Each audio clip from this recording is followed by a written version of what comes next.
Pier Giorgio Frassati. Grabado por FSM Radio.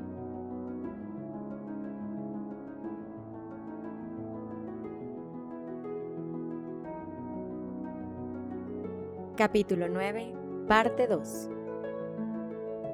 En aquellos días de montaña, su caridad tenía todas las audacias y todas las delicadezas.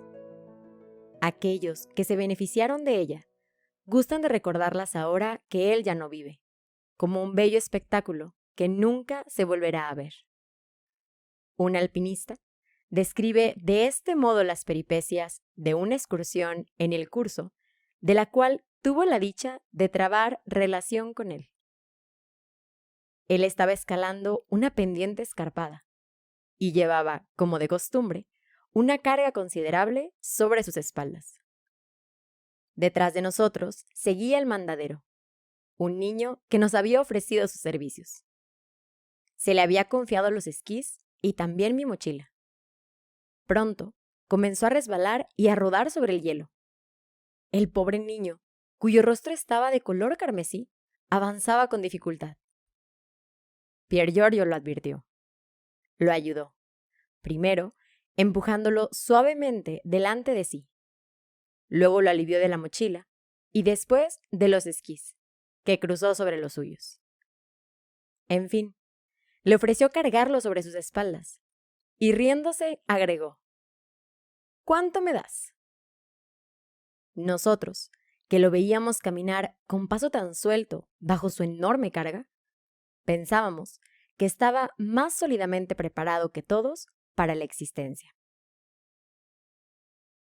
El vicario de Polone, que lo exhortó tan a menudo a no exponerse inútilmente al peligro, tuvo una vez oportunidad de que lo sacara de un apuro muy grande. Era en 1920. La cruz del Monte Muchone, que en forma tan pintoresca domina el valle de Polone, había sido derribada por una tormenta. Acababan de colocarla otra vez en su sitio, y se trataba de bendecirla de nuevo. Pier Giorgio fue allá con el vicario. Salieron muy de mañana, de noche aún. De repente, el sacerdote tropezó y se cayó en una hendidura erizada de agudas puntas. De resultas de la caída, se produjo una herida bastante dolorosa. Pier Giorgio se precipitó para sacarlo de allí. Lo desembarazó de su equipaje, que cargó sobre sí, y se puede decir que él mismo lo subió hasta la cumbre sin perder un instante su calma y su paciencia inalterable. Su caridad y su bondad le hacían discernir pronto en sus compañeros el cansancio que tan difícilmente se confiesa. ¿Había una joven que diera señales inequívocas de fatiga? Él empezaba a quejarse de su zapato, luego de su mochila, que le lastimaba las espaldas, y así sucesivamente, hasta que la caravana consintiera en detenerse para permitirles a todos descansar un momento. Con igual delicadeza, evitaba en estas circunstancias toda reflexión que hubiese podido herir un sentimiento de amor propio, humillar inútilmente o despertar legítimas susceptibilidades. Una vez, sin embargo, atrevámonos a decirlo, su acostumbrada benevolencia falló y le dictó una respuesta de la cual guardó acerbo remordimiento. Es también un estudiante la que habla. Estábamos muy ocupadas en hacer el balance de los gastos de cada uno antes de partir. Instante solemne para los Fusini, cuya bolsa es más bien liviana.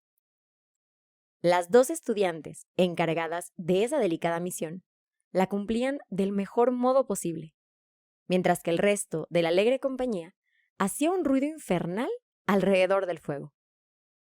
Una de ellas, impacientada, comenzó a protestar vivamente, por otra parte sin resultado. «¡Terminad, pues!», dijo con vibrante tono, y luego agregó: «Aquí estamos para hacer las cuentas, y nos rompéis los tímpanos». Dijo tranquilamente Pier Giorgio. «¿Para qué os encargasteis de ello?». «¿No bien profirió esa palabra descortés?».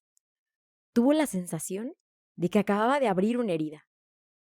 Se quedó triste, silencioso.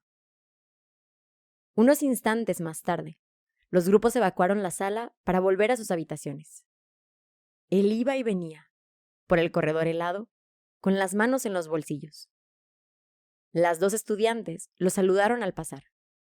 Contestó vagamente y dejó que subieran. Luego, se volvió a reunir con ellas resueltamente a la carrera. Señorita, dijo plantándose frente a aquella a quien ofendiera. ¿Me perdonáis? Sí, respondió ella.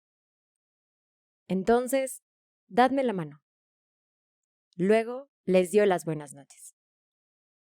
Más tarde, en Turín, cuando se le felicitara con demasiada efusión, según él, por su incansable oficiosidad, se contentará con contestar amargamente, aludiendo a su irreflexiva réplica. Sí, sí, recordad cuán grosero fui aquella noche. Escuela de abnegación, la montaña. También fue para él escuela de sangre fría y de viril energía frente a lo imprevisto que puede surgir a cada paso. Múltiples circunstancias revelarán que consideraba el alpinismo no como un deporte elegante o un solaz de ociosos, sino como una dura preparación para las batallas de la vida y sus inevitables desengaños. Un abogado, excombatiente, también aficionado al esquí, refiere que se halló solo con él en el curso de una excursión a la garganta de Sestrieres, pasando por la choza Quín y el Fraiteve. Habiendo llegado a la choza, se demoraron mirando atentamente los altos de algunos esquíos, sin preocuparse mayormente del tiempo que empezaba a descomponerse. Una tormenta de nieve los envolvió pronto en su torbellino. Estaban lejos de la meta, debiendo escalar aún una montaña. Los árboles principiaban a escasear. Cuando llegaron a los ventisqueros, estos estaban tan helados que los esquís no podían afirmarse más en ellos. Por otra parte, llegaba la noche y la tormenta arreciaba. De repente, Pier Giorgio se detuvo. Acababa de advertir que había perdido su reloj.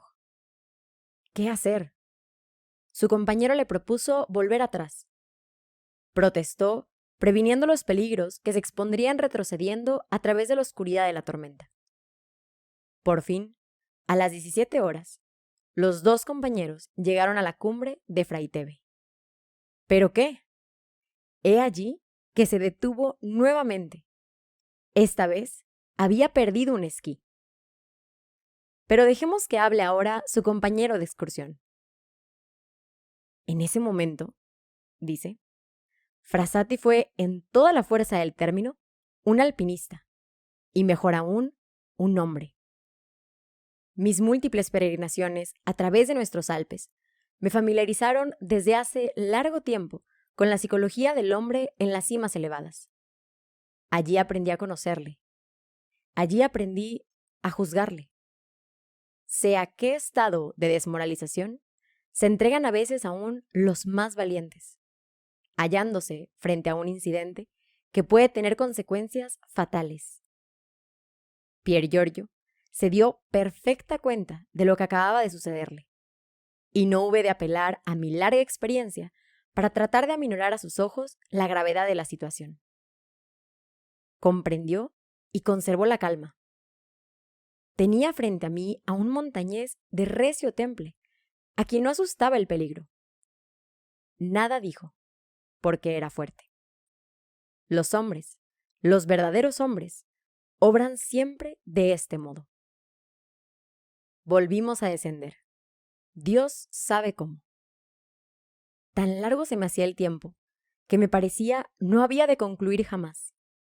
La nieve caía siempre. El viento no amainaba. El silencio reinaba en nosotros y a nuestro alrededor.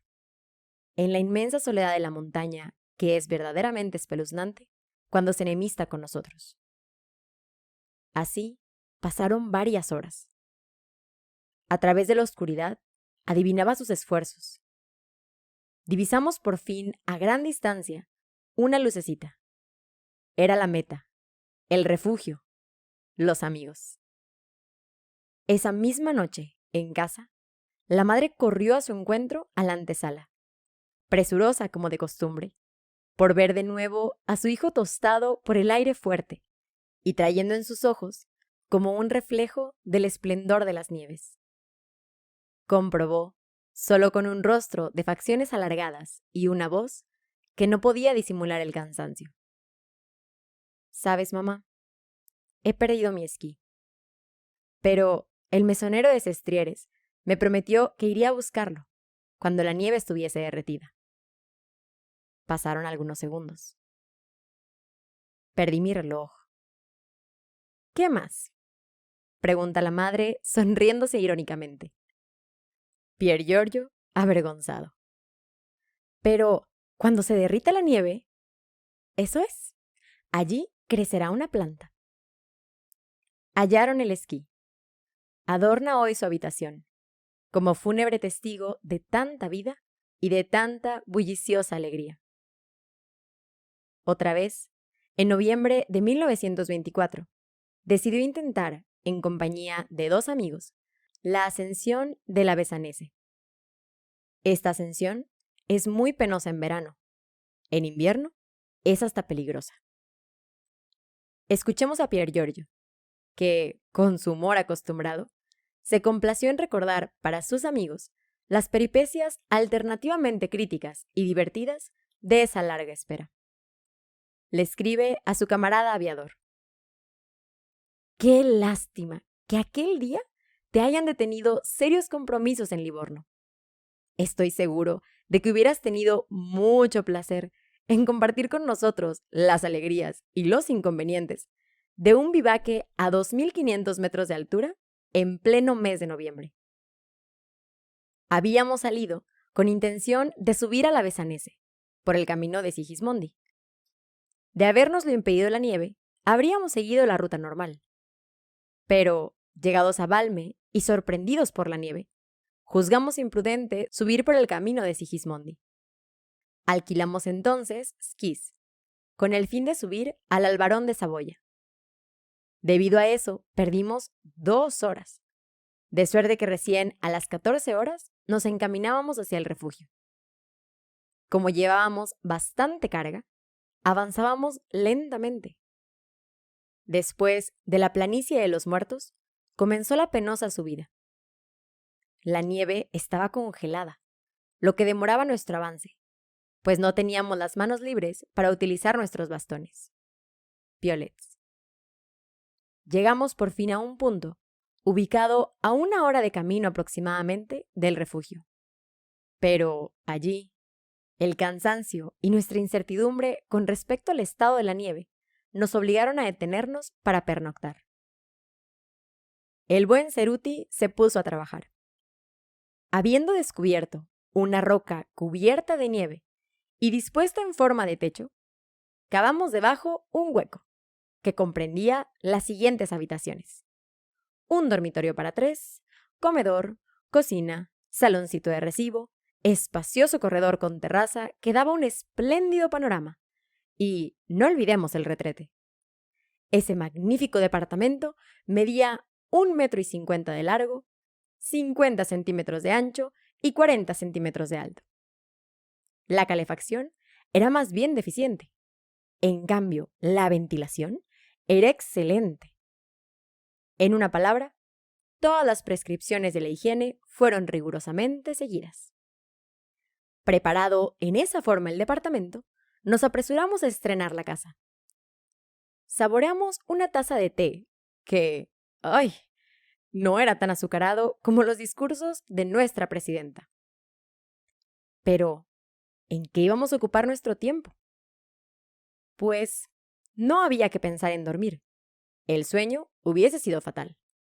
Pensamos entonces en el club de los Tipiloschi. No lamentamos con exceso la ausencia de las estudiantes, pues las pobrecitas se hubieran helado. Confieso, sin embargo, que si hubiese estado el club en pleno, el tiempo no nos hubiera parecido tan largo. nuestra directora de excursiones, gracias a su espíritu de organización, hubiese podido levantar nuestra moral, que estaba sin embargo a una altura respetable. Nuestra secretaria nos hubiese preparado sin duda una comida exquisita.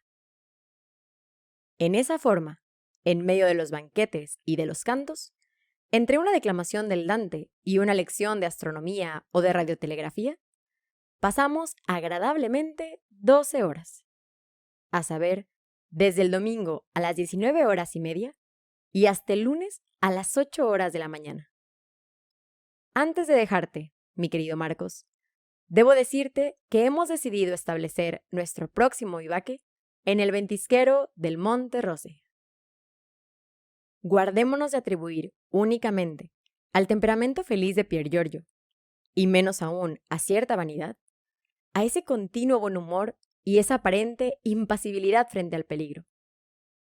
Esas cualidades eran el fruto de su sangre fría, pero sobre todo, de su inalterable caridad. Si amaba con tal pasión a la montaña, no era tanto porque ella le ofrecía hermosos riesgos, sino porque le proporcionaba 1000 ocasiones de hacer más viril y más fuerte una energía que él quería emplear ante todo en el servicio de Dios y en el bien de las almas. La última excursión que hizo, el 7 de junio de 1925, y que fue su despedida de la montaña, nos hace palpar claramente esta preocupación. Se trataba de ascender a la Lunele, por el lado más escarpado. Esa ascensión le había costado la vida el año anterior al estudiante Rovere. Pier Giorgio llegó a la estación a último momento. A las protestas de sus amigos, respondió: «Me levanté tarde. Tuve apenas tiempo de oír misa y de hacer la Santa Comunión». La ascensión, que se prosiguió durante largo tiempo a través de macizos de rododendros en flor, fue de lo más alegre. Llegó luego el momento de escalar la cumbre. Se ataron a la cuerda y comenzaron a ascender. Cuando divisó la cruz, erguida en el sitio de la caída mortal de Rovere, les gritó a sus compañeros: «Rezaremos por él allá arriba». Llegados a la cumbre, los jóvenes admiraron el espléndido panorama y sacaron una fotografía. Se disponían a descender cuando Pier Giorgio les recordó la promesa. ¿Y el de Profundis? Quiso que lo entonara uno de sus amigos. Él y los demás contestaron. Con ese acto de caridad, dio su último adiós a la montaña.